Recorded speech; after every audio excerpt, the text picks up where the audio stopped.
Welcome to the Batman Drew podcast, the podcast that, well, nobody asked for. In this podcast, we cover your love of video games, movies, television shows, and really anything else that sparks your love in the world of fandom, all from the perspective of an everyday dude like me. However, this is a special edition of the Batman Drew podcast. In this episode, we crack open the chest, dive into our review of Expedition 33, and decide if it's legendary or just some common vendor trash. So, may the RNG gods look favorable upon today's episode. Welcome to the Loot Drop.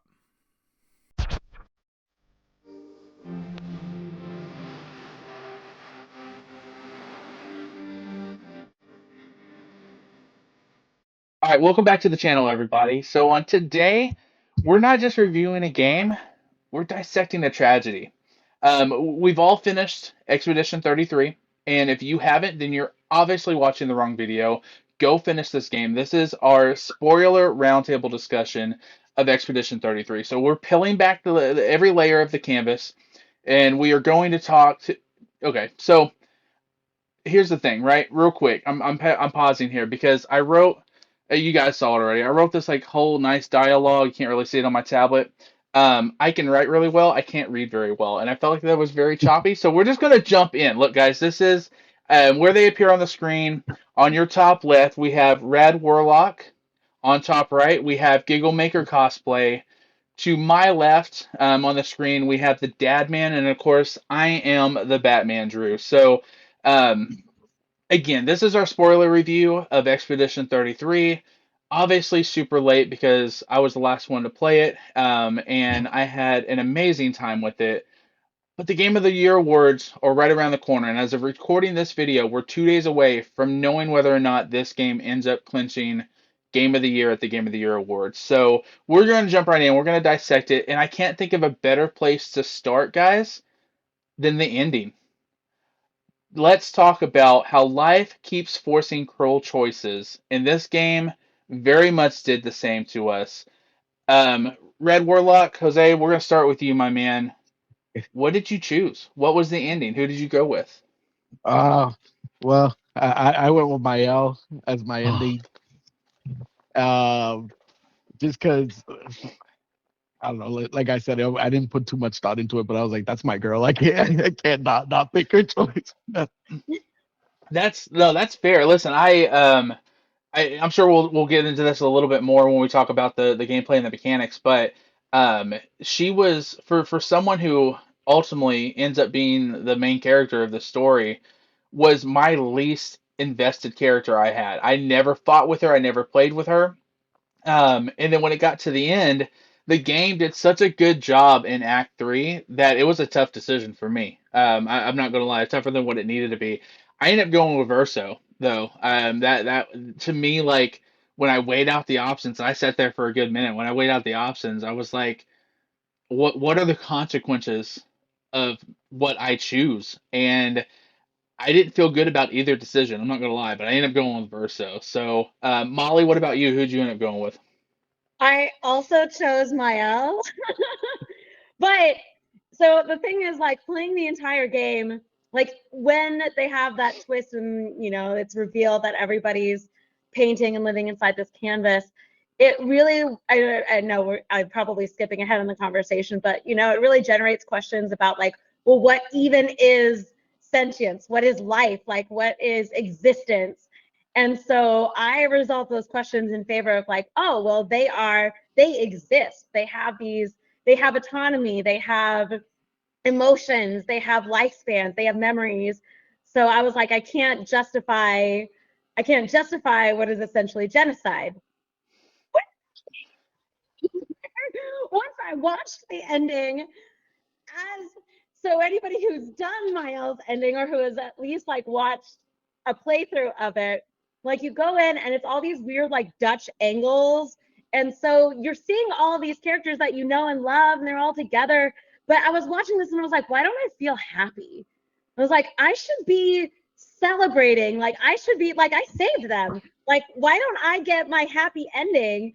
And then they have that horrifying, like, Verso at the piano, like he is just a little canvas puppet, like, playing. It is the creepiest, like, most like itchy, creepy, crawly feeling in the world. And I was like, oh my God, I maybe made the wrong choice. I felt the But it's exact like, same it's way. making a tough choice in like a series of bad choices, which is I see. I hadn't so plug for Adrian's YouTube channel, the DADMAN. I hadn't because again I picked Verso. I didn't know what the ending for Mael looked like, and when I listened to his spoiler review he had when he talked about it, I was like, oh, this sounds horrific. So I actually watched it for the first time today in preparation for this recording, and I'm like, holy shit! Like then I felt better about my decision to pick Verso. But Molly, when what I loved was that when I finished this game, I already told you the moment I finished it, first person I thought of was you. I was like, I met Molly, love this game. And when I texted you, I said, hey, have you played Expedition 33? Your words stuck out like a sore thumb to me. Did I play it? No, I experienced it, and I was like, that is so true here. well, Go ahead, go ahead. yeah, I was just gonna say, like, there are some times when like there is a piece of art that like transcends the genre, transcends the medium, and you're like, to even say it's a video game, like lots of things are video games. Like this is art. Like Yeah, this is like top tier quality. Like people yeah. who don't even enjoy video games, I'm like, you should still play this because like you need to experience the story. You need to live these characters. It's great. I agree. Adrian, what about you? What did you ultimately end up picking for your final decision? I oh man, it's even like the decision making process is so like there's so much layers to it. I was totally team Mael like until like the last 30 seconds before making my decision. I was just like, yeah, okay, this is and then the conversation that Renoir has with her, and you kind of see like Verso like stewing in the back. That was me. I was just like, dude, yeah, this like I totally see his angle. And then ultimately I sided with Verso. Now, to give a little bit of like context, I didn't play with Verso the entire game because after Gustav died and this guy came in, I was like, who the hell is this guy? Like, I don't want to like who Fuck is this Verso. guy? So I was like complete girl power all the way until the end of the game, and then I was like, I totally get what Renoir is saying, and I totally understand Verso about like his whole thing about you have to break the cycle of grief. And I was just like, I have to choose Verso. And I'm so glad that I did because this game is definitely creepy in a lot of different like moments of the game. But the most horrifying image that I still get in the back of my head I already know is what you're gonna say. when Verso's at the piano and they do that one little double take to Mael and she's got the chroma on her eyes. And I was just like, bro, like I'm so glad I stayed away from this because yeah, I went with Verso. It's the lesser of the two evils, but I think ultimately it's the better healing process for the family because they have to live in their grief and move on. And I think that was to me was the ending that resonated the most with me. So I chose Verso.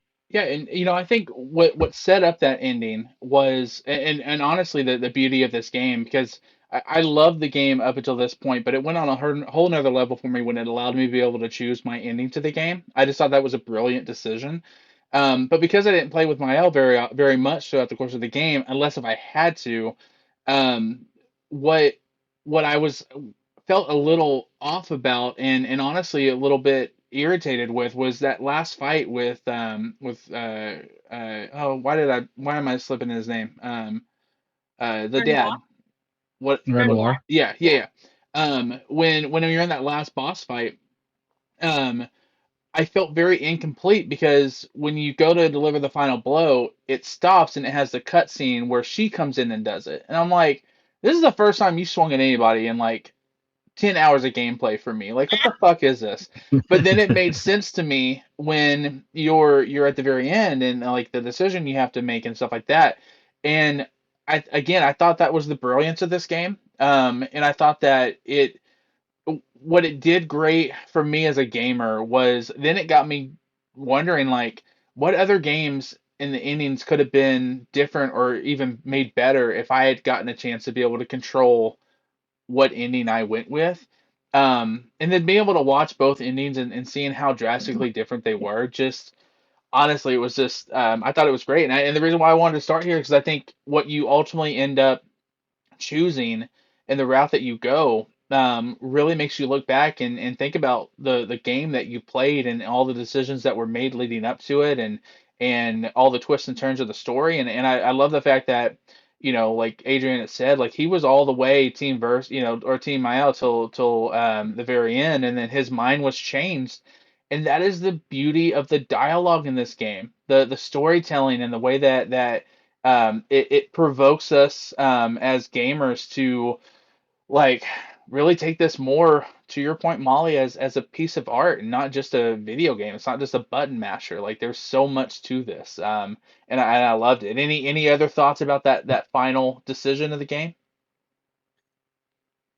Well, so when Adrian was talking, so Adrian, before you had been able to jump on, I had mentioned that my fiance played it right after I did, and he was much like you. He was like, his mind was made up the entire time until that last bit, but and I thought it was really interesting because he came at it again similarly to you as the perspective of someone who has experienced a lot of loss in life and like have seen people who could not move past that and how corrosive and destructive that is. So Right. when that revelation is made and when that conversation is had at the end with the boy in the painting, um, like he changed his mind literally with that conversation, and he was like, no. So I thought it was really interesting, like that we were coming at it from two, like applying not only like what our experiences with the game was, but also like leveraging our experiences with the world. And so I think that's a great aspect of the story is when it can when it can draw you into it with that amount of depth. Like I've read a lot of like Reddit posts about people who have experienced loss and who play this game and talk about it like helping them through that. So it's just You another example of how freaking brilliant it is, man. you Yeah. know what it ultimately reminded me of though, especially watching that Mael ending was WandaVision. If you guys have seen WandaVision, like it was just so interesting about like and honestly it was a little bit of a darker take on obviously you're talking about Marvel and Disney, you're not gonna have like a super dark take, but yeah, it was like because if you chose Mael, then clearly you're going with your love for these characters and like everyone should be happy and everyone's going to live and I don't care what the circumstances are, like I want to save these people, just to turn around and see that they're not really saved. They're just prisoners. They're prisoners and they're puppets to your guys' point, and that just well yeah, I did when I watched that in and I was like, oh no, no, It's no, I'm good. heebie-jeebies. Yeah, You it were really like, oh did. man, I messed up. It Yeah. really Yeah, did. Did you feel that way it's too? yeah, it's also like piggybacking on what you said about like being a puppet master. Like there's a lot of hand symbolism in this game. There's a lot of creatures with like multiple hands, and the hands are Mm, constantly moving, and there's like a lot of that symbolism about puppeteering. It's interesting because like I did the first playthrough like just to get the story, but I enjoyed my second playthrough a lot more because I understood a lot more of the context. And as you're playing the game the second time and you already know the outcome, they spell it out in front of you. Like they literally tell you like, hey, like if you're paying attention, you're gonna pick up on a lot of stuff. And yeah, that I mean, kudos to Ben Starr, that performance with him just like begging her to like erase him. I was just yeah. like, bro, this is crazy. And then Uh, ultimately he was just like a pawn in her little play world. And I was just like, this is terrifying. Well, and what I loved was, at the end when he's sitting down to play the piano, the struggle and the fight because he didn't want to do it, Yeah. and like you see it, his hands start shaking, and he realizes uh, that ultimately, like his struggle, like with he doesn't have a choice. It's this is his eternity, mhm. and man, that's just I don't know, it's so good. So, let's talk about the canvas. Let's talk about Lumiere for a little bit. So. What was your guys' immediate reaction to the revolution that Lumière and its people were just a painting that was created? And did that twist kind of elevate or diminish the stakes of the story for you? And I'll start by saying, going into Act 3, when all that was revealed, the game almost lost me because that wasn't. I mean, I guess looking back at it, to Adrian's point, I could see the ties now after being done, but that wasn't the game I thought I was playing. And the game had done so many twists and turns along the way that I was like, okay, it's keeping me on my toes. I can appreciate it. This one just seems so far out of left field to me, and I was like, the fuck? What is this, right? Like, and I thought this is gonna be a great game that has a horrible third act, and um, I was honestly, I wasn't gonna not finish it, but my enthusiasm dropped severely until we went back to Lumière, and Verso reads the letter or whatever, right? Like going up to that, and I guess that happened beforehand, but it was the Lumière, that, like, the final battle when we're there, and we're walking around, like, that was the part for me, because that felt very. I'm a big superhero nerd, but that felt very, like, in-game-ish, right? Like, it was like Hmm. Avengers Hmm. Endgame. Like, it was like I felt the stakes of the world and what was going on, and it helped to draw me back into the story. And what I loved about that aspect of it was, as you're walking through, like, all these battles are happening all around you that you have no control over, and the game did a really good job of immersing you in that world. So it took the ending of the game that I was like, this is silly, this is dumb. I don't think I'm gonna like this. Um, and the game kind of forced you into still playing it and giving caring about this world, and I don't know, it's hard to explain, but I kind of view it the same point as I did, like, we were talking about The Last of Us before we started recording. When The Last of Us 2, when they fucking kill, spoilers for this game I guess too, when they kill Joel and then they turn around Yeah. and make you play as fucking Abby. I'm like, no, I don't want to do Yeah. that. So, like, the game did a really great job of bringing it full circle, but my immediate thoughts was like, this is dumb. Like, I didn't like it at one bit. So, Mm. Adrian, how did it hit you? What was your thoughts when that reveal finally happened? So unfortunately, um, I guess unfortunately and fortunately, I've played a lot of RPGs, and we've talked about Final Fantasy X so much, and I always have the Final Fantasy X syndrome in the back of my head, like the dream world and like Tidus is not Mm, real. So I always have that, like, oh, maybe they're not real. So it's not as a big, like, what the hell just happened? yeah. But for me, what ruined it for me is, like, you go into the game, like, prologue, act one, act two, act three, epilogue, like, it's very structured that way. So at the end of act two, I was like, there's no way this game is over. But I felt like that would have been a really good way to, like, kind of end it on a cliffhanger. And then act three, going into act three, it didn't deliver as much as I wanted it to, but the ending was definitely it definitely tied everything together. My biggest issue with act three is they left out a lot of the side content that is really important for, like, the character's development, and they didn't make it a part of the main story. Like, it's all optional. Like, the missions that you go with, like, Lune and CL, like, to get their relationship all the way up, that's all optional. Like, you don't have to do any of that stuff. But I think it's, if you do it, it makes Act Three, like, super worth it. Especially when you go and fight the third Axon, which is Alicia, painted Alicia. That was huge too, and they kept it out. So I Act Three was, for me personally, was the weakest of the three acts, but the game overall was very well put together and very excellent. What about you, Jose? How did you feel about that twist? Did it catch you off guard? Were you in for it? What did you think?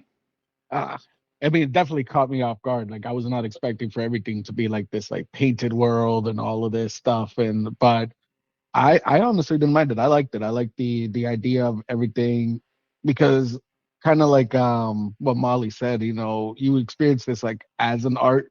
So when it was revealed kind of like I was thinking more like a Van Gogh painting or something like that. I was like, wow, this is like art, you know.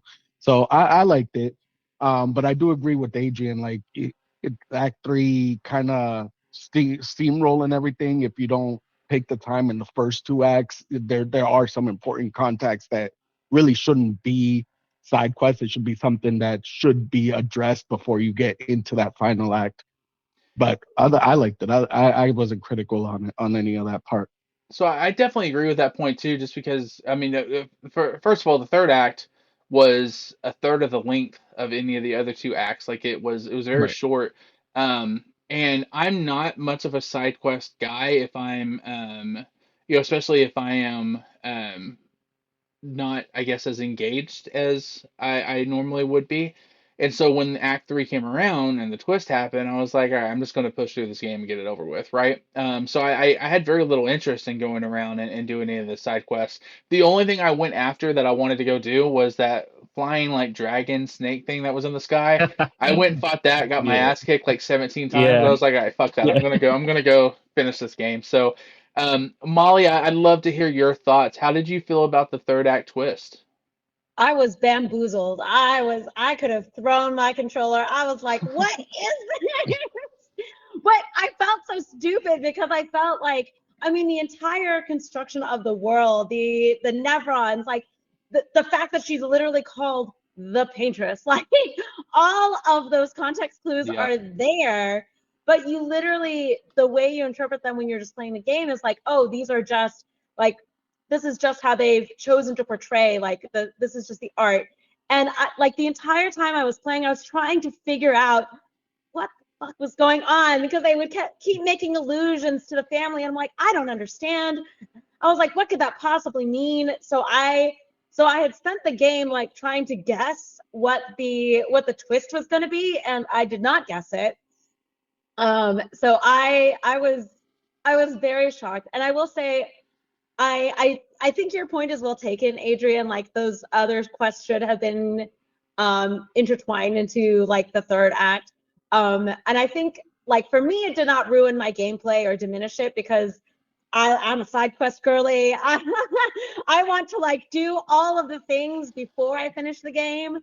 So I was like, well, I'm off to this area, but it definitely would have been nice to have a little bit more structure because there was still that question of like, okay, I'm pretty sure if I go to Lumière, like that is it. Like That's I go it. Yeah. to Lumière and we're gonna have like it's the final countdown, my friends. So I was like, what do I have to do before like what can I do? What should I do before I get there? So I do think a little bit more structure there probably would have helped. Again, for me, I don't think it personally like didn't take away from my enjoyment of the game.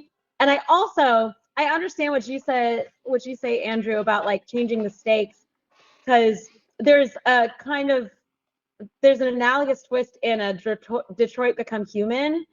If you guys have played that game, where you find out this character is a robot when you didn't think that they were. Sorry, spoilers. Um, and that actually lowered the stakes of that game because I was like, what the heck? I've been like fighting to keep this person alive and like they could literally like come back to life at any time. So I can definitely like appreciate and understand that from your perspective, Andrew. But I guess for me, it was still like at least at the time that the third act starts, there was still not a full appreciation of the scope of Mael's abilities to just like bring back the dead. And it was like, can she just bring back everyone who is Gommage like right there at the end of Act 2? Or is it like everybody in the entirety of this world's existence? Which again kind of brings back the questions of like, well, what is life? Like if there is no worry about the termination of life, like is that life?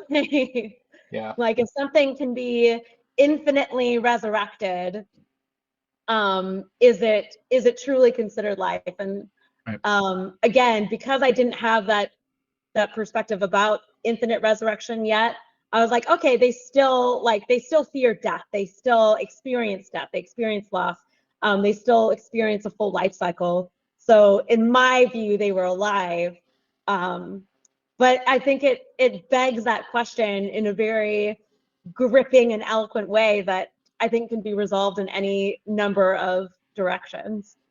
No, I definitely I agree with that. And I think for me that the side quest portion of it I really do strongly agree with that. I think that some of the side quests I watched gameplay and stuff to kind of see and understand like what those things would have been and how they would have driven the narrative. Um, Really, for me, the biggest reason why I stayed away from them more than anything, and we'll talk about this when we get to the actual gameplay mechanics of the game, is because there was no fucking map in this game. And I know I understand that like I understand that people are like, well, that's so you can explore and you have like it makes you more immersed in this world. And no, it for me it did not. What it did was make me want to be able to figure out the way I was supposed to go, so I didn't get lost and have to fucking stroll around for 35 minutes trying to figure out where the fuck I was. And I think because of that, I was like, no, it's exhausting to me. Like I'm not gonna go explore. Um, but I do think like your point, Molly. What is life, right, and stuff like that. This game really heavily explores escapism versus acceptance in reality, right? And listen, I got to tell you when those notes hit me pretty hard because I know several of you know me just for my online persona and playing games stuff like that. Molly knows a little bit more about my personal life than any because we've been friends for a while. Um, I lost my dad when I was really young, and my mom passed away about 2 or 3 years ago. And so like I would give anything to go back and have them solely so I could get rid of the guilt that I have for some of the decisions I've made in my life, right? Like I'm not a terrible person by any means, so don't come at me like that in the comments. But I just like I think we all have that sense of regret sometimes when we lose people that we love and they're gone before we have a chance to make things right. So I understood that aspect of it. But again, that ending and seeing what she was doing to Verso, I was just like, oh man, that's just hard. It's a hard pill to swallow. So I'm curious, like when you're diving into that narrative, did you feel like the game? Because I think that's clearly the basis of this game and its underlying story. Did you feel like that was conveyed very well, Adrian? Did you feel like at the end of it, you contemplated that the difference between those two and how kind of what felt right and what felt wrong to you, or do you think the game could have done a little bit better to convey that message?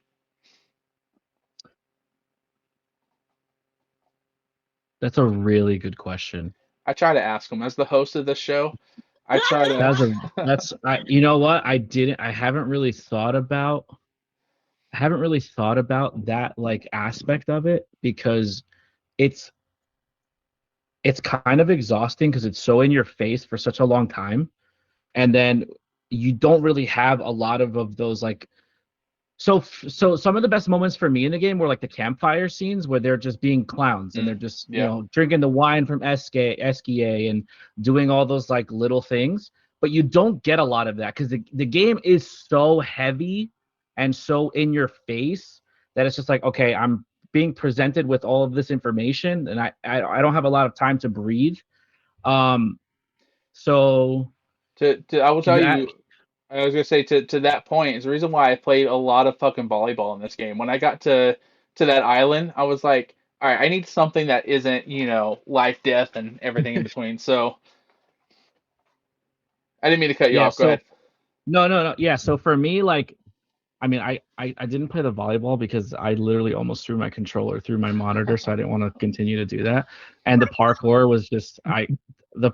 for me was so triggering because it's like it's a great game. Obviously, it's from an independent studio, so like some of the physics weren't all there. Yeah. So like jumping onto a log seems like such a simple thing to do, but it just wasn't working the way I thought it was supposed to work.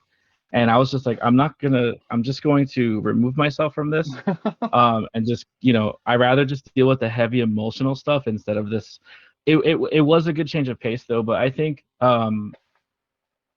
I think the game does a lot more well than it doesn't, which was what makes it work ultimately, like in the end. But like again, at the end of the day, like we still have to remember, like this is an independent studio. It's their first game. It's their, they hit a home run with it, but it's not a perfect game. It's as close to perfect as we're gonna get in the modern era because games suck nowadays. But it is not a perfect game. There probably will never. Oh, I shouldn't say never, but there probably won't ever be a perfect game. But what was perfect for me was the performance of the actors and the characters. Like you you fall in love with every single one of these characters, Yeah. all of them, and it's just it's what makes the decisions that you have to make difficult, and it's what allows conversations like this to happen because there's so much depth behind the characters. I feel that. I like that answer. Molly, what about you? So I wanted to kind of piggyback off of what Adrian just said about like what made this ultimately so compelling is the characters, which comes down to like the writing and the voice acting. And I think that's like a really important thing to acknowledge, especially in this era where writers and voice actors are under threat of AI taking over their gigs, taking over their jobs. To really say like, look, no, this like it makes a difference when you have a human being on the keyboard, like writing out these characters. It makes a difference when you have a human being who is voicing these characters because that's when you can get that like true emotional connection. Like, and I think the same, like the same thing kind of happened with Baldur's Gate. Like all of those voice actors kind of blew up in popularity because part of the allure of that game was just how great the voice acting was and how Yeah. great the characters and the story writing were. And that, like, as much as it might be tempting to replicate those using AI to keep costs down, I think again, like it's really important to underscore the fact that those are the things that can really elevate a game from just being like just an enjoyable piece of something that we put in the shed and throw away to something that we actually want to talk about Yeah. months after we played it and like actually keeps us like thinking and keeps us emotionally invested. No, I agree, and I think even like I said, I played with Marielle, the least, but I was still invested enough in her character and her story that it made that final decision hard for me, and I understood where she was coming from. She lost her brother, and not only that, but there was a level of survivor's guilt regardless of her way of life, afterwards, and yeah, I think it was I don't think the narrative was clear until we got to that final decision. Like it wasn't like off base, but it was just like this game is such a roller coaster and a whirlwind, and then you get to that final decision, and you're like, okay. Jose, what about you? How did you feel about the narrative of the story? Did you feel like it did a good job of giving us that message between how heavy escapism could truly be and or did it give us a sense of how important acceptance of reality is? Like, did you feel like it did a good job of conveying that to the gamers?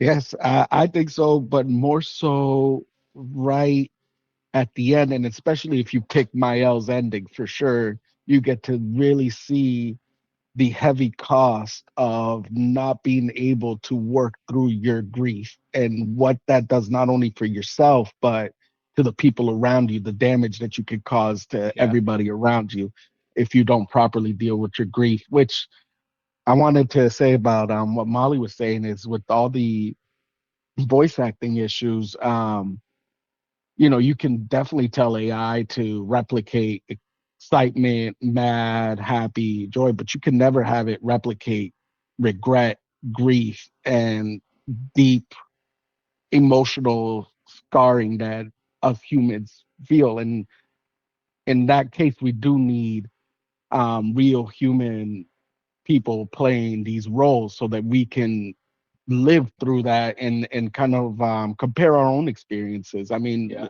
I feel like we've all gone through our share of grief and losses with people, and when you're playing this game and you see all of that, you don't just see it, you don't just kind of you feel it, and then you can feel that, and that is all through the actors, and I'm sure they've had to go into some dark places to kind of portray that, and AI could Good never point. do that.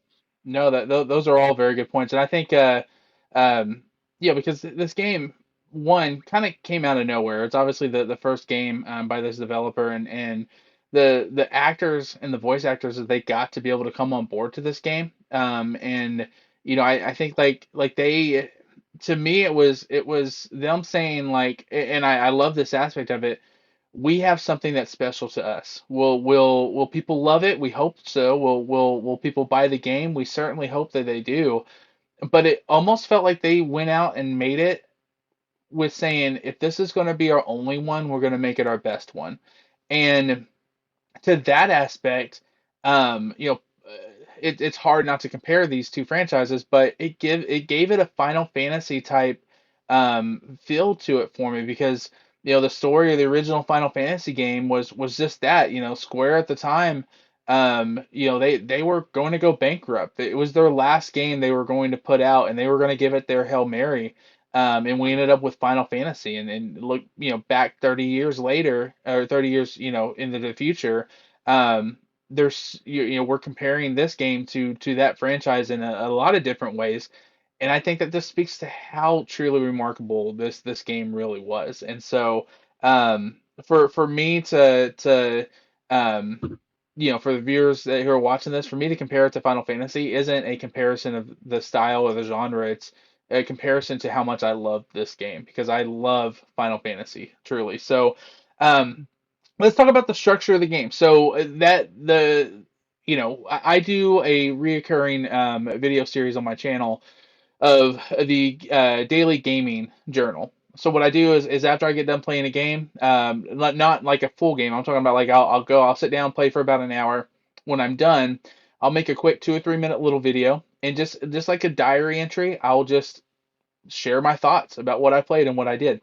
And Jesus, I found myself taking notes every 5 minutes in this game. But it shocked me a little bit to not have like that chapter structure, the Act One, Act Two, Act Three type structure to it. Maybe other games do it, and I just don't know. But it made it feel very unique. So did you guys, from a gameplay experience, did you enjoy the 1, 2, 3 act structure, or would you prefer a chapter structure? Because I did kind of try to find myself trying to figure out how much gameplay I had left, and it was hard to do, based off that structure. But it was refreshing in my opinion. So Molly, what did you think of the structure of the Act One, Two, and Three? I enjoyed it from a storytelling perspective, especially because the protagonist of each chapter changed. Yeah. which when they start Act One and it says Gustav, like in my mind was while I was playing it, I was like, but he's the protagonist, so like, what's gonna change? Like foolish little me. Yeah. And then Act Two becomes Verso, and you're like, great, amazing. Like, what else? And then Act Three, when it's revealed that, oh, actually, this whole time, Mael has been Yeah. the protagonist. It's Mael's world, and we're all just living in it. So I liked it from that like kind of storytelling narrative because it did feel more like a story, or more like an opera, like like Yeah. a play. However, from a gameplay perspective, man, oh man, I wish I had had some objectives to tell me, like, check, you've done this. Yeah. Oh, you cleared this area. Boy, oh boy, did I wish I had those, because I would go back and I'm like, I don't remember. Have I been to this area? Have I done everything here? I don't know. And that's that. Listen, that is, I'm gonna die on this hill. That is why this game should have had a map because Yeah. it you Then you can for easily just show. yeah, because for me, like it was one of those things where I'd make a decision on a path I wanted to go if there was a fork in the road, and if I went on the right path, then I advanced the game and I never went back. However, if I knew that was the right path, I would have went the other way to go explore and go see what else there was in some of those side quests.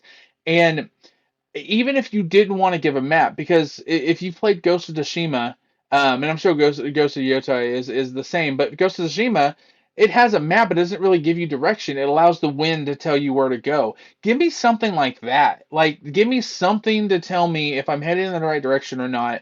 So that way, at the very least, I can then make the decision if I want to go explore or not. And I understand that was a choice. I'm sure they were going for the decision to want to be able to let the user explore and have free reign and all that kind of stuff. And I understand that. Um, but it did diminish the enjoyment of the gameplay a little bit. Now, for the structure, the Act 1, 2, and 3, I agree with you. I think the through a narrative storytelling, like that was a great. I mean, that's how stories are written. Is Act 1, 2, or 3, and I thought that the plot twists that they gave us in each of them made sense to the story.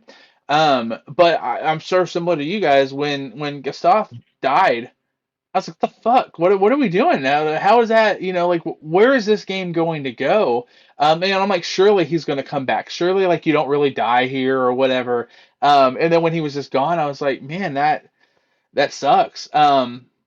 But for and that's what really hooked me. And I think for this game, going through Act 1, seeing Gustav and his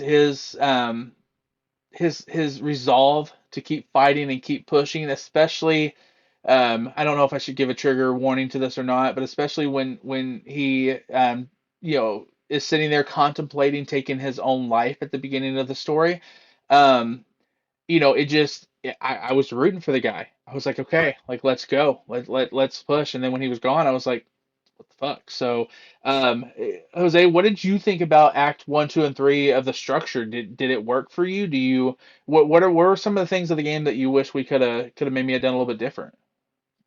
Um, I liked it. I liked the structure. It did feel like an opera, like how you said. It's like a play. You're sitting there and you're watching a play, and it's like the curtains close, and now here we are, Yeah, and you're like, what just something Yeah. happened. Yeah. Um, and then, but yeah, just the what you guys have been saying. Like for me, the game was like damn near perfect. But now that I'm listening to you guys say it, I'm like, hey, you're right. Like I don't know how many times I've gone back into the same area until I get halfway and be like, oh wait, I've been here. Yeah. I've already done this. I don't know where I'm going, so I got to go I back. Yeah, I had that issue in the area where you were going like to fight the boss with the masks and the different faces and stuff. Like I kept kind of getting lost and I wasn't sure what I explored. It was the first time that you go back to the mansion. Um, go through that door or whatever, go back to the mansion. And so yeah, I kept finding myself a little bit lost at times, and I was cursing the game developers for not putting in a map for it. But I do think like the structure worked on the storytelling aspect of it, and that's what matters, right? It doesn't matter if you're making a video game, movie, television show, whatever. It has to start with the story, and then you build everything else around that. So for that, I definitely applaud the decision and the three act structure. Was there any point in the game for you guys that was like a very powerful or emotional moment in the game that at the time you were like, holy shit, I can't believe like this is where we're at. And like, does anything stand out that you recall? should be asking like what part wasn't emotional. That would be an I easier know, That's like, question. fair. how would you? That's I fair. felt like everything from the very beginning when they got on the island and everybody starts dying to when Gustav died. I felt like I stood up at that moment and was like, no, no, no. They said he's gonna fall. They're gonna heal him. They're gonna do something. He's not dying. Uh, All of it was just like a roller coaster. Every down was picked up by like a huge emotional high, and then I don't know. Everything was emotional for that game for me. what about you, Molly? What stood out? Um, oh gosh, so many things. Oh, well, I guess I should talk about just the beginning, like the prologue. Like the way that they That's what I did was gonna say. that Yeah. is so impactful because like as I was playing it, like I had no idea what was going on, obviously.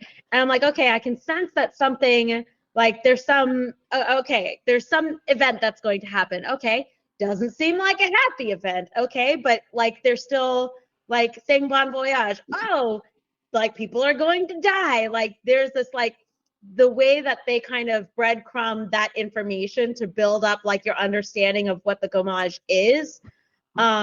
to build and build and build. And so finally I was like, okay, all these people are going to die. But the way that they did it, the kind of like end game, like Thanos just snapped and everyone disappears. Yep. It was so gentle and beautiful that it made it that much more horrifying for me. It was that much like, it really put the pin on like, this is going to be a story about grief and loss.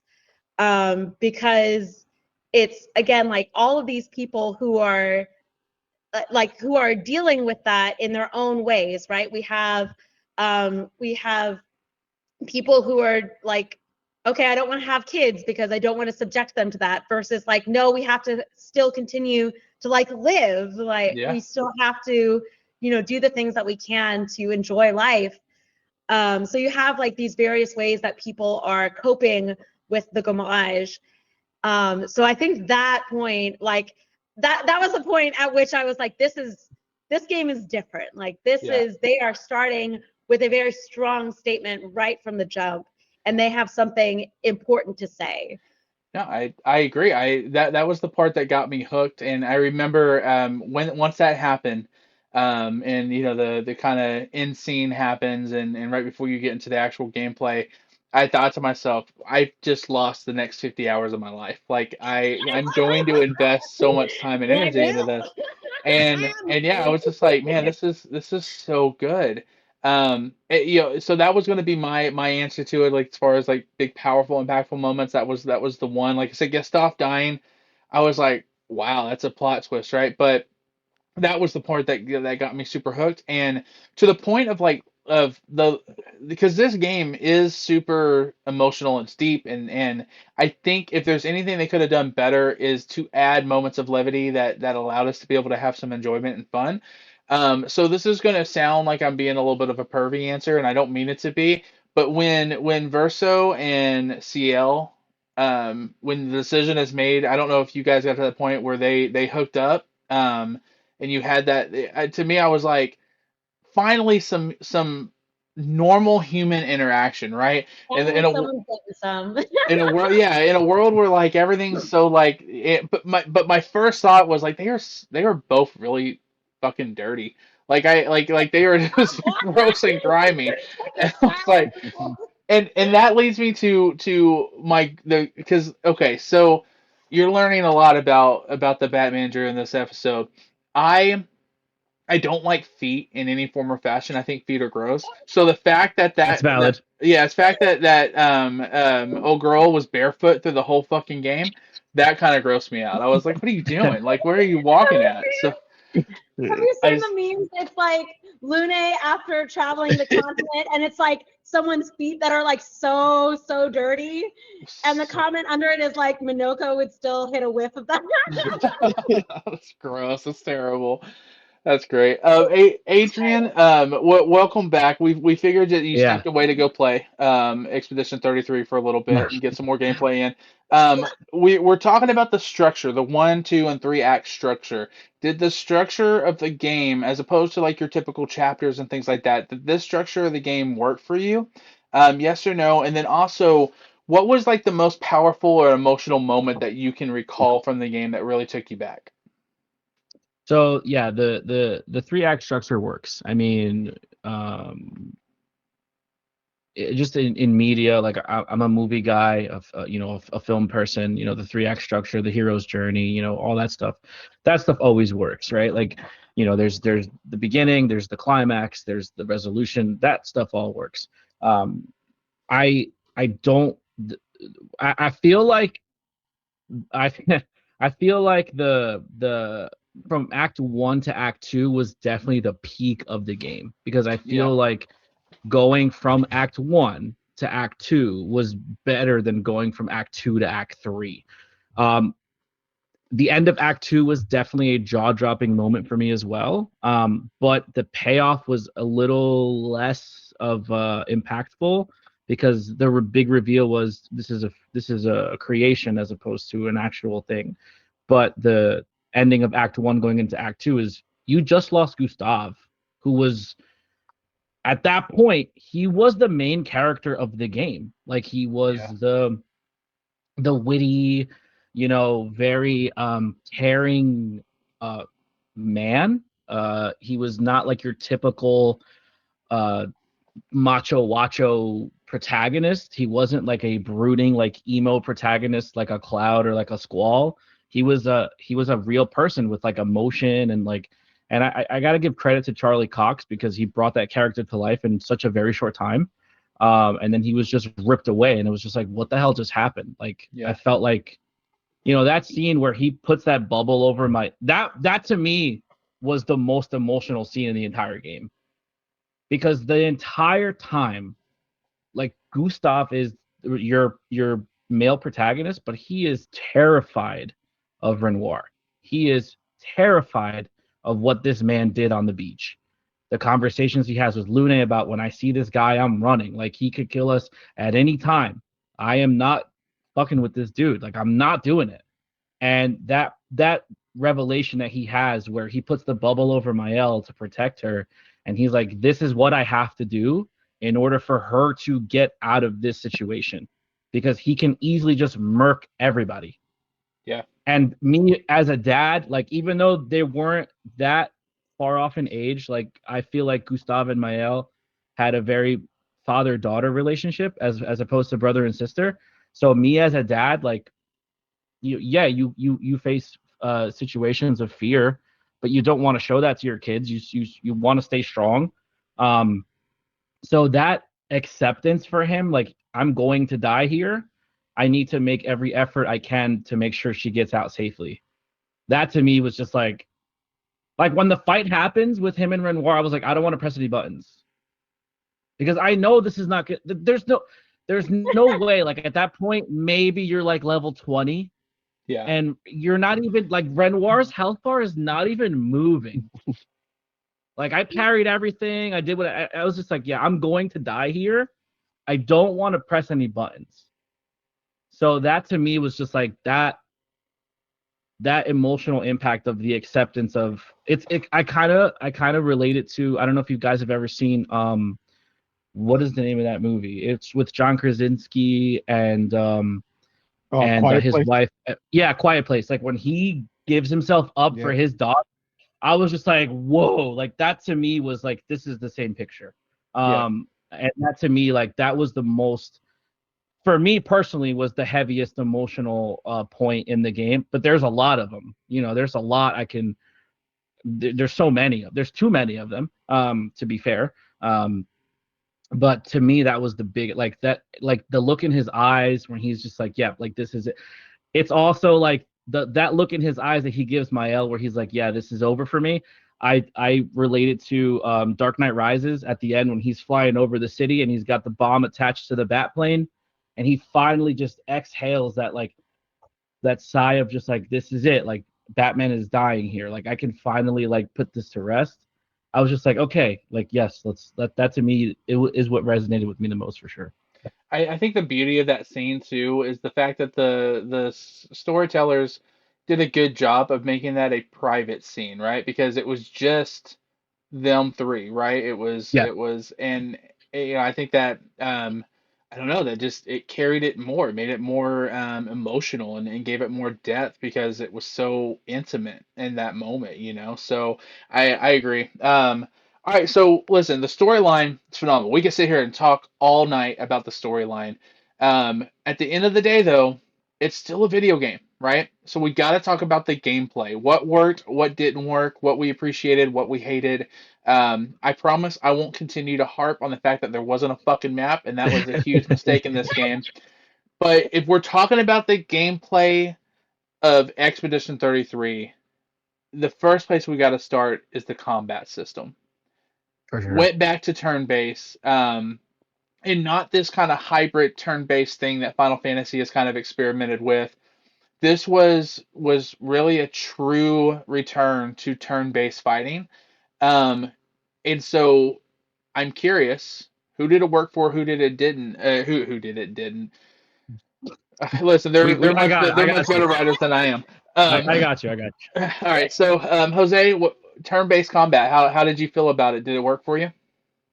Um, it worked for me. I didn't really, because I came in. when I play games, I usually, especially in something like Expedition, it's all about the story for me. It's about the experience. So the combat was so like far in the back seat for me that I was cruising, and I liked it. I liked that it was turn based. I liked the perfect parry, the dodging, all of that. It was fine for me because I was just happy to experience the game. So it's kind of hard for me to kind of comment on it because it was just I was enjoying the game so much that the combat was just it was fine for me. It was good. I was like, yeah, I enjoy it. I'm good with this. You're a better man than me because I got a lot of comments about the fucking combat in this game. Adrian, what did you think? Return to turn based. Did it work for you? Yeah, I mean, I'm a big turn-based stan. I played a lot of chess growing up. So to me, like the chess match, like the game within the game, is really the combat to me was very addictive. Like there were times where I was just like I wanted to get into fights on purpose because I wanted to fuck shit up. Like I was just like I'm going to fuck these Nevrons up. Like they have no shot. I'm going to parry everything and just counter, and that's it. It's over. Like it got very addictive to me. So I think um like moving forward, this is a great template for turn-based combat because it's turn-based, but it's interactive turn-based combat is the best way I could describe it because you don't just press a button and then just wait. Like you have to, oh, I have to parry, I have to hit my QTE, I have to dodge, I have to do all these other things. So it's like interactive turn-based, which I really do like. The only thing that I didn't like about the combat system was the fact that you couldn't swap in members or change equipment on the fly.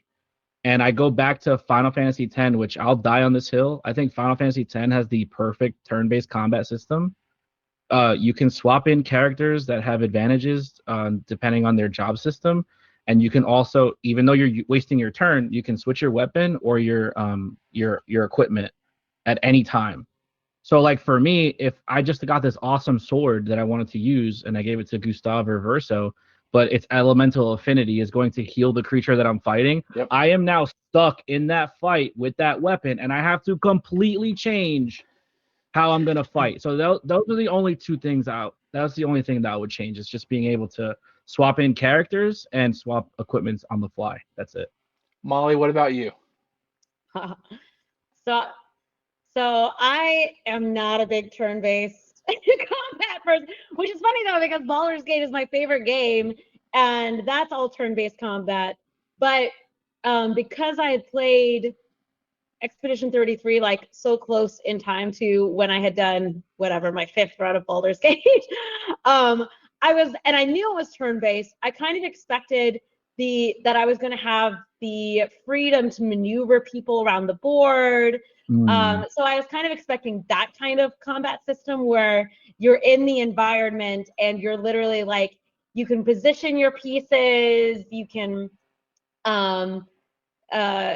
you can there's a lot more like you can do as far as like strategizing, using the environment and using the position of everybody. And so I was a little disappointed when the first combat started. I was like, okay, we're all just lined up in a row and okay, we're just fighting this guy. And I was like, well, maybe the next time it'll be different. I was like, oh, nope, same thing. So I think like it was a little bit repetitive in that sense, just because like you're like, oh, now I go into a battle and it's essentially like the same setup, and it's just whether or not you're going to fight 3 enemies or 2 or 1. But with that being said, I thought for what it was, they did it as well as I could have hoped, because it did keep you still engaged. Like, yes, I would have preferred more variety, just in terms of like what I favor in combat. But because because I had to like still be engaged and I had to dodge and parry, believe me, I tried not to. And it was like, I'm just going to set these. I'm not going to play that. I was like, oh no, you really have to in order to play the game. I'm like, well, shucks. But I thought it managed to keep it from being so monotonous. Like I enjoyed the combat, not so much that I was running to fight people as Adrian was. I was in fact, I was like, I don't want to fight these fuckers again. Like I'm gonna skirt around them. Like I already defeated them. They came back to life. Like Jesus Christ. Sorry, you can edit that out. But it made like it wasn't abysmal. It wasn't my favorite combat system. I thought it was as good as that kind of system could be. Yeah. So first I want to say that I applaud the developers for doing their thing. Like that this is what they wanted. They did it. They said we don't care like we mentioned earlier. They said if this is our only one we're going to do, we're going to do it the way we want to do it, and I can appreciate that. That being said, I am not a fan of games that force you to lose in order to win. And the combat system, the way they did it here, and the way they did the pairing and everything, because there was no cues on when to be able to pair, and to activate that portion of the combat system, and because they made the decision, which I do like that part, that creatures attacked different attacks and they all changed, and it was a variety of different things. There you had to take time to learn what that repetitive rhythm was going to be. And there were several times where I would die and lose a battle because I didn't pick up on it quick enough, or I got hit with an attack that I wasn't expecting, or it was new or something. And I had to turn around and restart the battle again. And that wouldn't have been a problem if some of these battles hadn't been 15 fucking plus minutes, because of like just how to Adrian's point, I get stuck in a battle where if I do a physical attack, I'm just going to heal the fucking creature that was in the game. That drove me absolutely insane. Um, and so like where it picked up for me though, was when I don't remember the name of it's basically the materia that you pick up in Final Fantasy Chroma. terms. Yeah.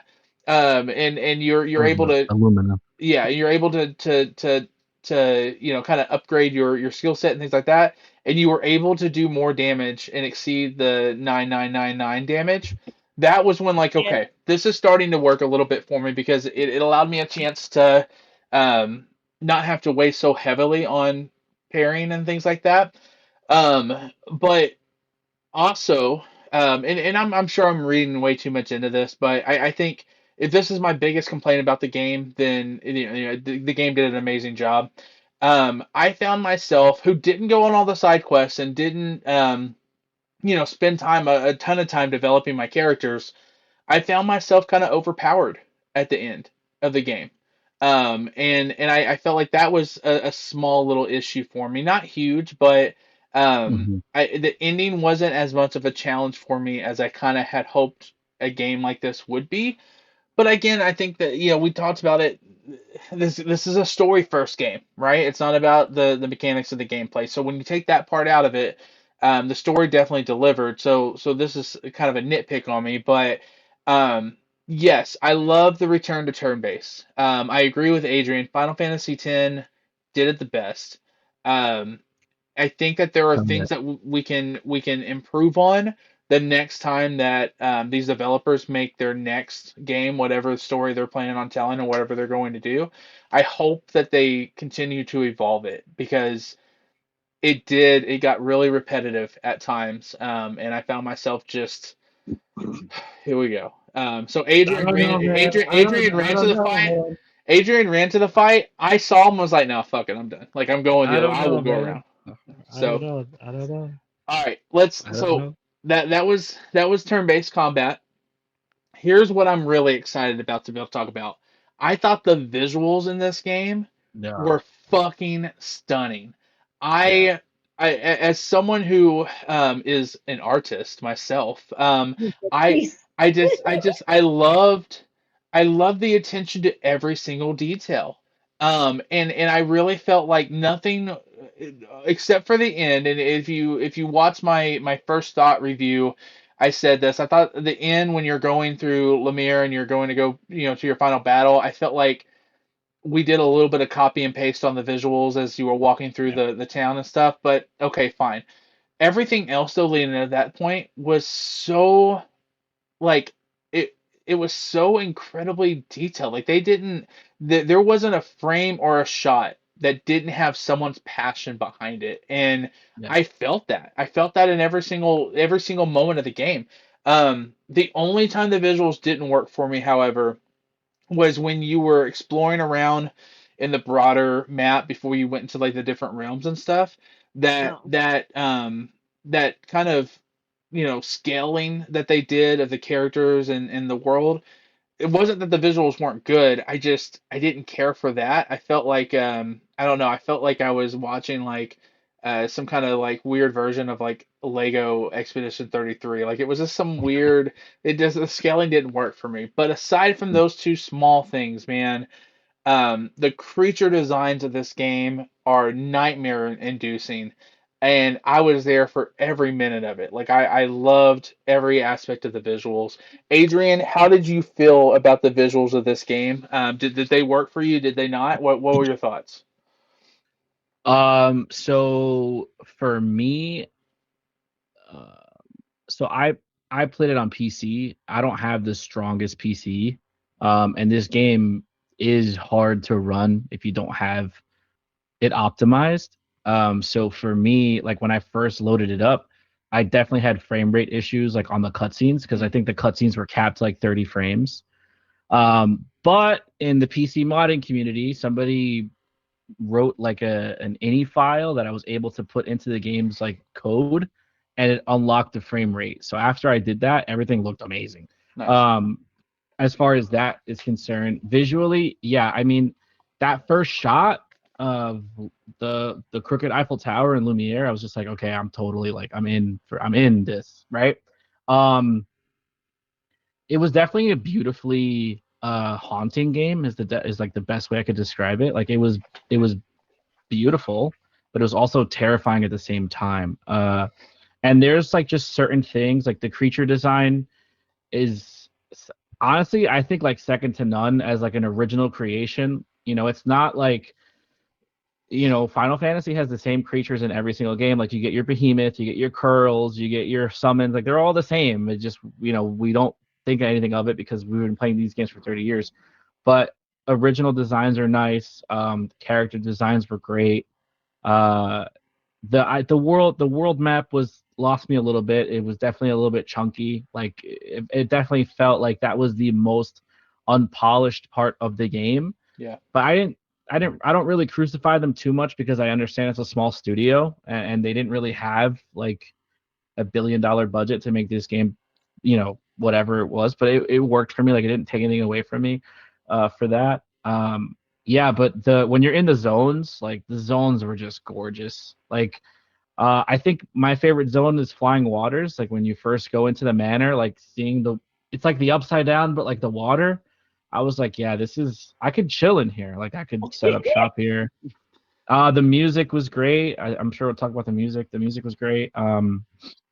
Yeah, I definitely think that they hit a home run with the visuals. I really don't have any complaints except for the world map. That was a little rough. And just the passion they put behind the designs it was very refreshing to see so much care put into that for sure. Especially that opening scene. I don't know if you're as invested in that opening scene without how I mean, it's sad to say because they all died. How beautiful the visual was, because it wasn't, Right. to Molly's point about it, was like a Thanos like dusting, snap dusting type moment. But the fact that they all kind of vanished to petals, and Yeah. and everywhere in that game is just the reminder of that moment. Like it just, I thought it was great. What about you, Jose? What did you feel about the visuals? I mean, Adrian hit all the notes. Yeah, the game was beautiful. I would say that I really enjoyed their use of blackening the whole area out when it's just like the two characters. I think when like Gustav and I don't remember what his girlfriend's name was, his wife, but when Yeah. she was about to get Gommage, everything was all blacked out, and it was just them. And then the use of black and white when Alicia Yeah. would show up was great. Like I felt like the use of all of that aspect and shadowing was great. The character designs, their outfits, I liked everything. There was very little that I didn't like about the visual. I mean, there was nothing I didn't really not like about the visual. Other than what you guys are saying. Yeah, the open map wasn't anything to holler home about, but It you was a know, weird choice. Like yeah, I don't know. Maybe that's where, to Adrian's point, smaller studio, they probably had to make some decisions on money, and I mean this facetiously a little bit, but I'm sure it was a pretty penny to pay Charlie Cox to be a part of this game, and so with that being said, even though that was my least favorite part of the visuals, if that was truly it, they had to make some cuts, and that's where they decided. It was the right decision because again, I think the voice actors and the actors that they got for this game, like everyone worked. So Molly, how about you? What did you think of the visuals of this game? What did you I think mean, of the character designs? It's like your outfit right now is inspired Yeah, the by the baguette, game. the baguette, the baguette. yeah. you mean this? Uh, yes. Obviously, I kind of the echo of everybody. Like, it's just such a beautifully designed game. But the character design, specifically as a cosplayer, seeing cosplayers like bring to life some of these designs, it's what we live for as cosplayers when we play video games. Because I will say there are video games that I love that I'm like, I don't want to cosplay this because I actually don't like the character design, or I don't like, I'm not for the aesthetic. Um, but there are just some gorgeous designs. My favorite being STA. Oh, he's the Like, best. STA, I feel like could single-handedly solve the male loneliness epidemic. Like, he's just like so lovable, and like he's just like the center and the heart of their group. And just provides that kind of, when we were going back and talking about like how heavy it it is, like as a piece, as a narrative, like STA just adds that like levity, and so him and Minoko like add that levity and silliness so that you're not so bogged down in like, oh my god, this is so tragic, like this is so depressing. But then you have STA who's like lightening things literally when he flies. And I just, again, like his design, I think like lends itself so brilliantly to like your appreciation of the character, because it's such an unconventional design. It's such a unique, like, I don't know that I've ever seen something that looks like he looks like. Yeah. But he gives off like this kind of like this ode to what an owl is, but it's turned on its head. I just think it's so brilliant. I love to see cosplays of it. And I think also it just goes to show you, like, when people have true love for their art, for their work, like, you can tell. Like, it's so obvious to us as consumers or as gamers, like as somebody who's consuming a product or playing a game, like it's so obvious. I feel like whenever you see that love has been put into it. I felt the same way about Arkham Asylum when it first came out, like Oh, when the Arkham trilogy first came out, like you could just tell. I was like, these people love Batman. Like, Yeah. they love the lore, they love the world. And like, you don't need to be like, yes, there are things that, like, man, have they had those big bucks, like this probably could have been improved, this could have been improved, but golly, like what they were able to do with just like the passion and love for their art, and like how, like, what a wonderful age it is to live in, where we are like able to play a game like this. Like, so wonderful.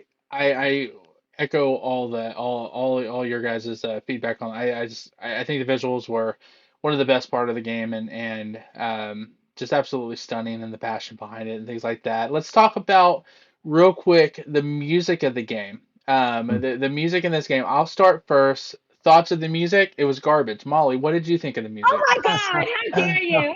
Listen, That is rage bait. I will not accept that. truthfully, I was not a fan of the music. I really wasn't, and that's because Cancel. it. So I thought parts of the music was good. I thought the main theme was good.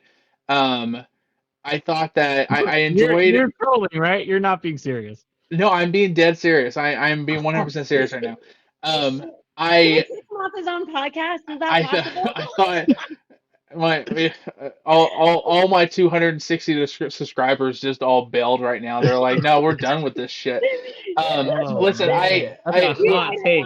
That's a hot take. where I thought the music worked a couple of times was like the change of pace when you would like battle like the mimes, for example, and that music would come on and stuff like that that were the main thing for like the mimes. I was like, okay, I'm into it, but there wasn't it didn't feel like a consistent theme to the game, and maybe that was the point. And I'm trying not to like compare and draw comparisons, but like I'm a huge fan of Final Fantasy music. I think that several of the games, not just any individual, I think all the games have like it has a set tone and theme, and the music tells the story along with the game. I felt like this was like, okay, this creature looks really badass and kind of edgy. Let's throw some rock music into it. This creature looks a little silly and goofy, so let's change it up to kind of a lighter tone. And I can appreciate that's what they wanted to do. It just didn't work for me, if I'm being honest. So yeah. That being said, I'm sure the comments will be flooded with this fucking loser doesn't know what the hell he's talking about. So, and that's just going to be Adrian, commenting below. So I don't know. We'll see. But Molly, seriously, turning it over to you. I imagine that on your Spotify wrap up of the year, like this soundtrack is up there. So, what did you think of the music? I will say it's actually not, because I listen to a lot of musicals, so Epic the Musical is actually my Spotify number one. That's fair. But number one, how dare you? Number two, that's basically a hate crime against France. So That's no, so contrary opinion, I loved it. I thought it was beautiful. Like, it was so melancholic at times, yet so uplifting. I was watching some of the kind of like behind the scenes, and they had like real choirs in there of people singing, rather than having having it reproduced on like MIDI, or which, if you're a music person, like MIDI is basically like keyboard where you can like manufacture different sounds, right? And it would be very easy to do like oohs and ahs using that. But no, they were like, no, we're gonna have a fucking choir in here. See, I'm getting worked up. I know. It's like you're getting hot over there. You're getting all pissed off. So ready to fight, Andrew.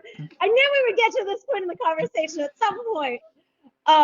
But yes, I thought it was extremely, like, it was very atmospheric. Like, I felt that every time I entered into a new area or a new scenario, the change in the music and the just how different it was from so many other video games, I was like, oh, they're serenading me here. Like, it felt to me like the music was as much an integral part to the gaming experience as the visuals. To me, I cannot like force them apart. Like, they are intertwined. Like, they work in tandem in my mind whenever I think of it. Like, I think of Flying Waters with that kind of like blue, blue, blue sound. I'm not, that's really descriptive. That's a musical term. I just feel like it is so intrinsic to the experience. I honestly, Andrew, I'm shocked. I'm like, how can you even enjoy the game if you don't enjoy the music?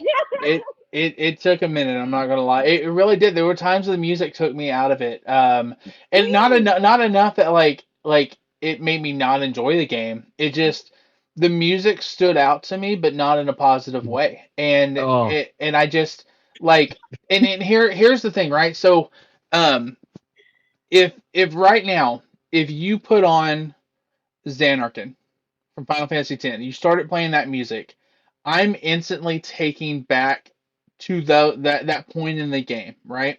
or Eunice theme in the game, or even Final Fantasy VII like Eris theme. Like I'm back on the streets of Midgar, meeting Eris for the first time. This game, aside from the main theme of the game, I can't recall a single note from this game that, You're, and you're it hurting wouldn't me. take me. If I heard the music right now, I don't know what I'm listening to. And again, I applaud the creators for doing their thing. Like but it just, yeah, it didn't work for me. This was by far the weakest part of the game, and that's not Oh, rage bait. I swear to God, it's not. Um, God. so before we get to Adrian, because he's gonna come at me. Jose, what did you think of the music? I'm trying to find allies. I feel like I've never heard someone be so wrong in my entire life. But it's your opinion, so I totally respect it. But no, I totally agree with Molly. Like all of it is all one huge experience. The music is just as crucial as the story and as everything.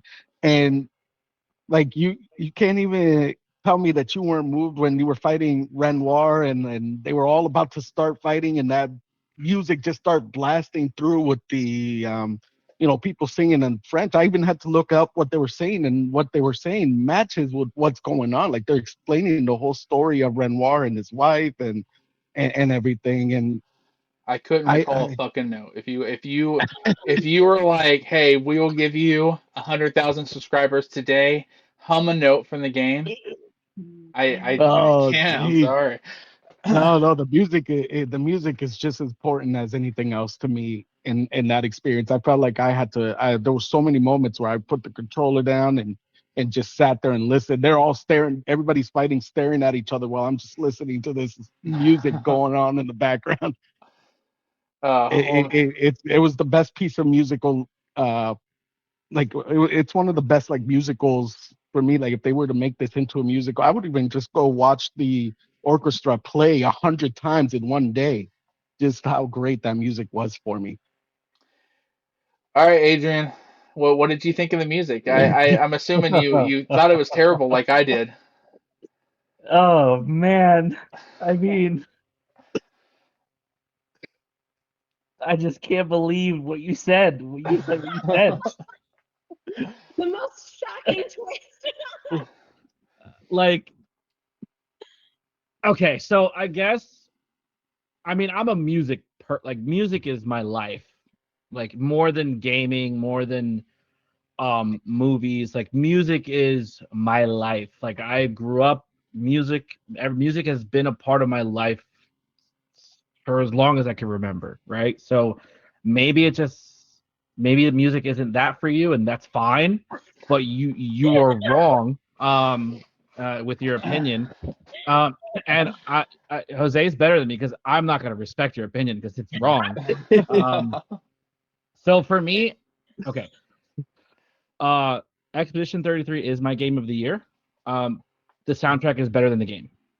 Um, and I will fight anybody who says that I'm wrong. The soundtrack to that game invokes more emotion from me than the game itself. Like if I was playing the game on mute the entire time, it would be terrible. It would be awful. But I can listen to the music without the game. And I think the music transcends the game to me. Expedition 33, you play it through and that's it. Like you start it, you finish it, and it's this rinse and repeat. It's the same thing. It's the same story. It's you get from A to B. When I listen to the music, I'm listening to a different song every time, like a different instrument that I pick up here. I can hear the violin in the background on this one. Let's just focus on the violin. Or I can hear the choir, the altos or the tenors in the back. Let me just focus on that. So for me, I listen to music very differently than most people do. I'm dissecting every aspect of the song. So for me, yeah, the music is, I mean, it is the perfect soundtrack to me, and I'll give you the reason why. Um, my wife is not a gamer. She doesn't like games. Like, she didn't grow up playing video games. She's more of a reader, and I love that about her. Right? Like, we have a lot of similarities, but we also have differences because we're individuals, right? Um, we took a road trip to New Jersey to visit my parents, and we shared the same Amazon Music account. And the theme for Lumière came on, and I was expecting my wife to immediately fucking change the song because she knows it's from a video game. So her brain just, oh, the song is shit. And she didn't change the song. She let the whole song play out. And after it was over, I looked at her and I was like, how come you didn't change the song? And she's like, oh, I really like this song. It's calming, it's soothing to me. My wife's a nurse. Shout out to her. She works nights. She listens to it on her drive to work because it calms her down. So her sitting there, not a gamer, didn't experience the story, has no idea what the game is even about, telling me that she likes the song and it does something for her, like, emotionally. Cinema. Like, to me, that means more than anything. And that's the type of reaction and response that this soundtrack has given to people. Like, I have it on my wrap up as my most listened to album this year. So I still listen to it now. So you're wrong. Love you, but you're wrong. The music is better than the game. There is no game without the music. And yeah, listen, Final Fantasy has great music, don't get me wrong. And To Xanarkin is probably the single most important Final Fantasy track. But I think Alicia's theme and To Xanarkin can go like blow to blow, and like they're like right there. And I slightly edge out Alicia because of the impact that it has on the actual story. If you pick Mael's ending, that's the song that Verso starts playing on the piano as he's tormented into. It's just like this type of moment. And yeah, so I don't want to go too much further into it because I don't want you to get roasted in the comments about this. But yeah, No, who wanted to get roasted? the music is definitely like a 10 out of 10. Like, I thought it was egregious that it wasn't nominated for a Grammy. Yeah, it's that good. I would when you're in your quietest moments where there's nobody around to judge you, I would try and just listen to it and just like really listen to it. And I think your opinion will change. So yeah, I did. I tried to listen to the soundtrack before this because I knew that the music was going to be my weakest part of the game. And that is, to me, that is the beauty of video games, is that because we all, I think, we're about to share our final thoughts, but a spoiler, I think we all loved the game, right? But we all took so many different things away from it, and that is the most awesome part about video games, is that it is art. It is subjective. And they're clearly, I have the wrong answer to the music. If you listen to these three, but you can have difference in opinions, and you can have different reactions in the way things make you feel.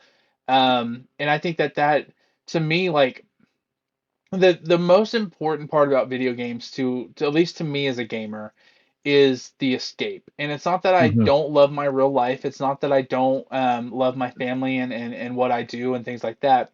But it's an opportunity for me to immerse myself in the world the same way a reader does in a book, Right. the same way a movie lover does in their favorite film. And my slogan for my channel is that I live life one campaign at a time. And this was a great campaign. And so I just imagine it's a campaign where they don't know what good music is, and that's fine. So we're gonna move on. Let's share our final thoughts. Hey, Jose, we'll start with you. I have two questions for you. One is, share your final thoughts for us about the game, overall thoughts, that kind of stuff, and then two, the Game of the Year awards is in 2 days. Is this the Game of the Year? Oh, without a doubt. I don't think there's in anybody's mind that Expedition 33 isn't gonna take Game of the Year this year. And that's not to say like Silk Song and all the other ones that were nominated weren't good games, but there's such a clear divide between the experience that is Expedition 33 as a generational type of game. Like there's going to be people talking about this game, 20, 30 years, like they talk about Final Fantasy 7, about this game, where, I can't imagine people talking about Silk Song too many years after.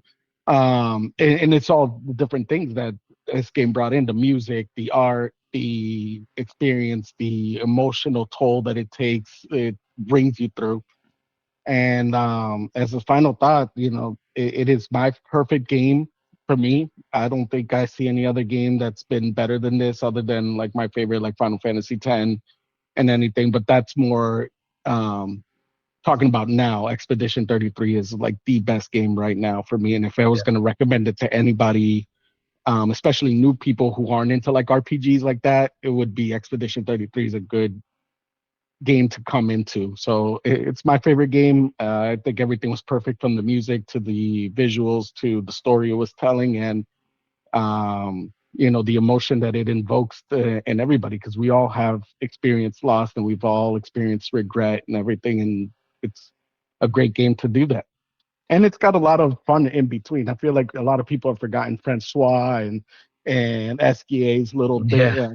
bits together and all of that. So there was a lot of happiness in between. I feel like if we just got to remember it and look for it. I like that. Adrian, is it game of the year? And share with us your final thoughts, my man. Um, so in my opinion, yeah, it's game of the year. But the gaming industry is very weird. So there is a world where it doesn't win game of the year just because it's nominated for so many other things.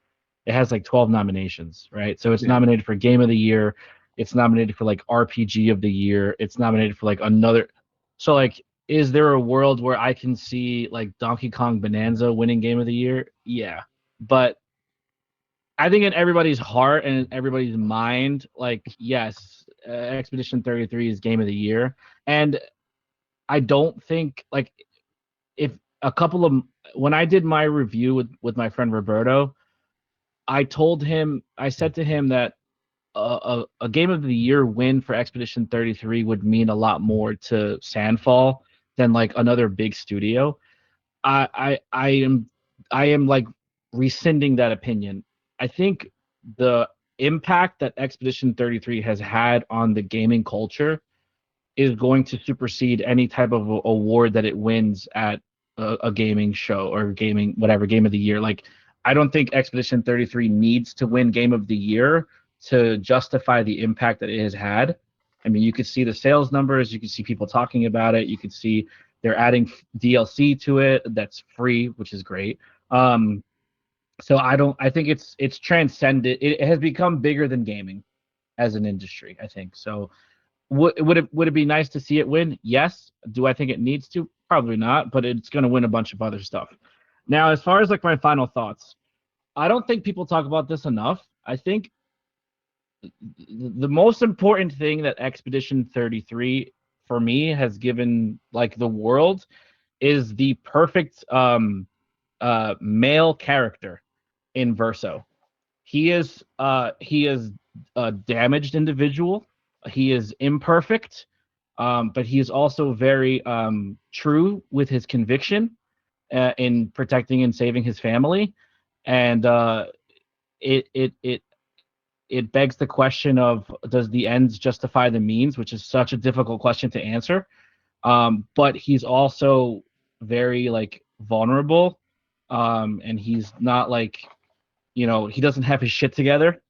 Um, and I think that as far as like male protagonists go in video games, he's of all the games that I've played, like I think he is probably the best representation of a male protagonist that you could like not only relate to, but you don't have that, like, I don't like using the word toxic masculinity, but you don't have that focus on, oh yeah, I'm this big strong dude, blah blah blah. Like Verso to me, like, made it okay to have emotion and to have show vulnerability, which I think a lot of society doesn't focus on anymore. Like, we get pigeonholed into like this, position as being dudes, and it sucks sometimes.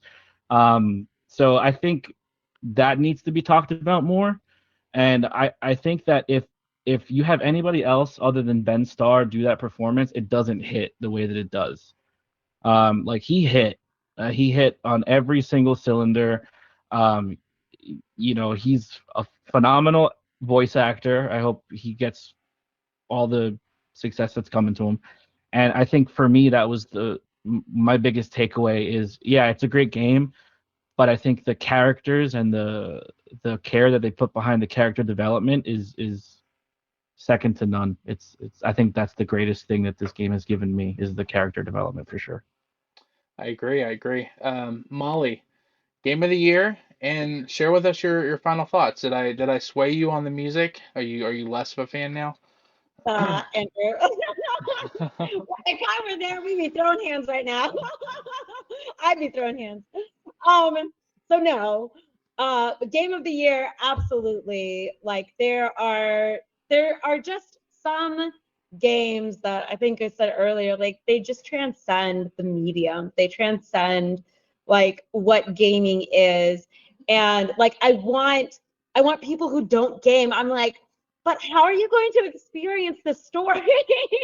Like, I felt that way about Last of Us, and as good as the show is, I'm like, it's not the same as the video game, because it is a completely different way of storytelling. And I think pieces like Expedition 33 and pieces like Last of Us, like, they really capture like how much emotional investment you can draw out of somebody when they are actively participating in a piece of art, right? Like a movie, you're just watching it. A story, you're just reading it. But a game, you're making active decisions. So you are more a participant in the story than you are in other genres.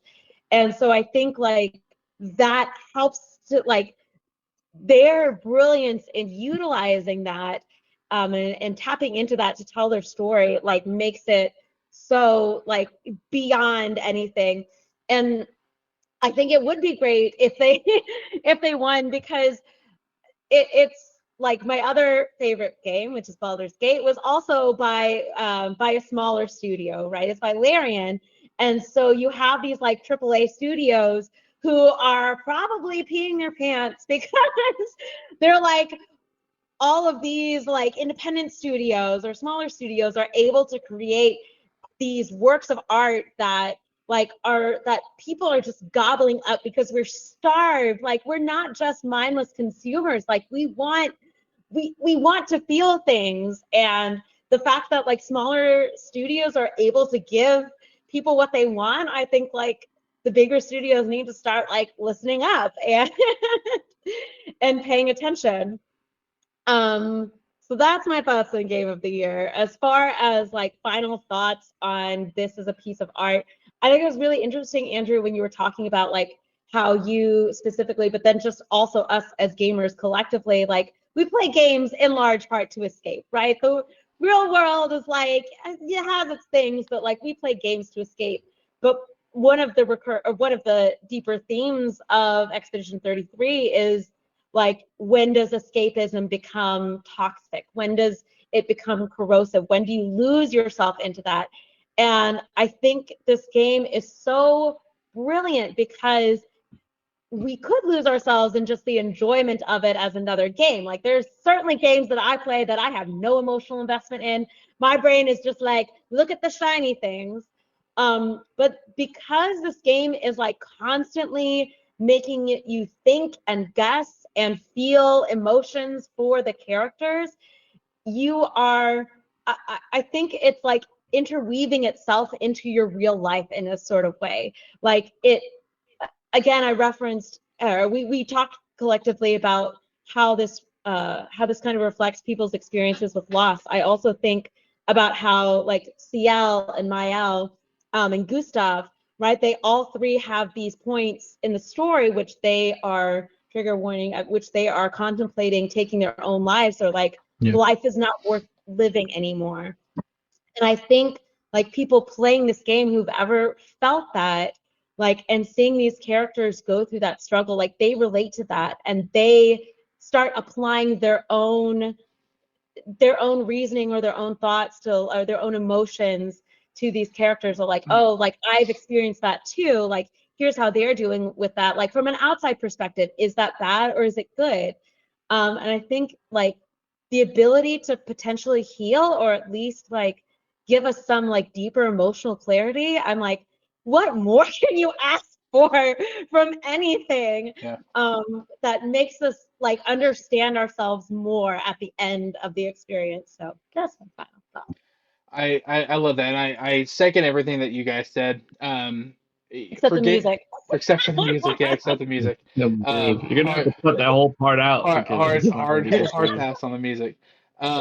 So listen, game of the year. I think Adrian, what his point was really well said on the fact that like the gaming industry, it's a different animal, right? Like there's so many different genres of video games and styles and gameplay and stuff like that that um I mean, we're talking about last year's winner was Astrobot. Like over no offense to Astrobot, but over Final Fantasy VII Remake. Two totally different games, right? Like so I don't know. There's no telling. I'm pulling for it to win. I do see a world where Donkey Kong probably is, could potentially be the winner. But with that being said, I think that yeah, Adrian was right. This game transcends the award itself. Like no one's gonna go back. It's the same thing with like Shawshank Redemption is one of the best movies ever made. It didn't win movie of the year. Forrest Gump won movie of the year. I think we all think Forrest Gump's probably a great movie, but Shawshank Redemption is an incredible story, right? And so, does it need to win? No, I would love for it to win, yes, but the impact is clear. This game has made a huge impact on the gaming world. My final thoughts, however, there's nothing more that I could say that you guys haven't already said. So I will give my final thoughts from more of like a personal perspective of mine. Um, we've talked about The Last of Us a couple of different times. That is easily by far my favorite game of all time. It's not even close. I think it's the best storytelling of any video game we've ever gotten. And the way that they interlaced The Last of Us 1 and 2, and you were faced with the consequences of your own actions from the first game, and the way that the story developed, it to me it's a masterpiece. My biggest compliment to Expedition 33 is it made me go back and think and reconsider um, whether or not the gameplay and the way that the story was presented us in The Last of Us was the right way. The fact that they gave us a decision at the end of this game to decide our own path and the way that we were going to end the game made me, I don't want to say question the ending of Final Fantasy, but I did. I sat there for entirely way too long, wondering what the consequences of Joel's actions would be had he had let Ellie die. And I think when you can take something that's so beloved to an individual like me, like The Last of Us, I mean, hell, I have Ellie's tattoo on my arm. I love this franchise. I love this game. Expedition 33 put that game in a new light for me, and I think that that's a huge compliment. In my personal opinion, um, I have a lot of different projects in the fire right now. Like I'm doing the podcast. It's brought me to meet some great people like you. It was because of my cosplay photography is why I got to meet Molly and build these relationships, right? Um, Expedition 33 and the way that the story was delivered, the one, two, three act structure of the story, the character development, and even look, I'm bashing on the music, but even the music choices of this game, I am, if you guys can see in this very little corner right here, you see all these little post-it notes. I am in the middle of writing and directing my own feature film, my own movie, and this had given me pause of what direction I want to go. I had a vision that ultimately changed because of the inspiration this game gave. Um, and my only looking back, my only I guess regret is that I waited so long to play it. because it's a fantastic game. And so if you're watching this and you haven't played the game, I don't get it. Why are you watching the spoiler review and you haven't played the game?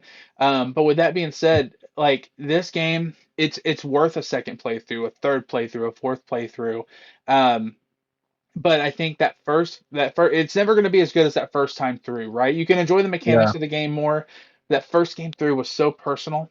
That the decision that came down at the very end, um, it's a lot to wrap your head around. And honestly, the biggest thing I can say is hats off to the people who developed this game. Hmm. Your art was seen, and I think that is a huge win. So, listen, that brings us to the end of our discussion, guys. So thank you guys so much for our guests that were on the show today. This was a great expedition. I'm so glad to be able to go on this journey with you guys. I really am. You can find the links to their content in the description down below, so make sure to check them out. Also, when it comes to that, put in the comments whether or not you like the music, whether or not you thought it was a win or not. I would love to be able to see if there's Why are we even still one talking about fucking this? soul, if one fucking soul out there is siding with me. Um, Oh. but listen, you can watch this video on my YouTube channel. We also have our podcast is also up on Spotify, so make sure to check that out as well. But again, leave your comments down below. Let us know what you thought about the game. Let us know how it struck you. Was it a win for you? Was it a loss? What did you think? But more importantly, I'd love to know what you chose at the end of the game and why you chose what you chose. So um, again, thank you so much. If you've hung around to this point, I understand it is not lost on me that it is hard to make time for the things that we love. And the fact that you stuck around to this point and watched this episode in its entirety, it truly means a lot that you would make time out of your busy schedule and your busy day to listen to four assholes like us ramble about how much we love this game. Thank you again. I really appreciate it. Remember to like and subscribe. And even share because we want to build our community here. And we'll catch you guys at the same Batman Drew time on the same Batman Drew channel. Thanks, guys. Bye.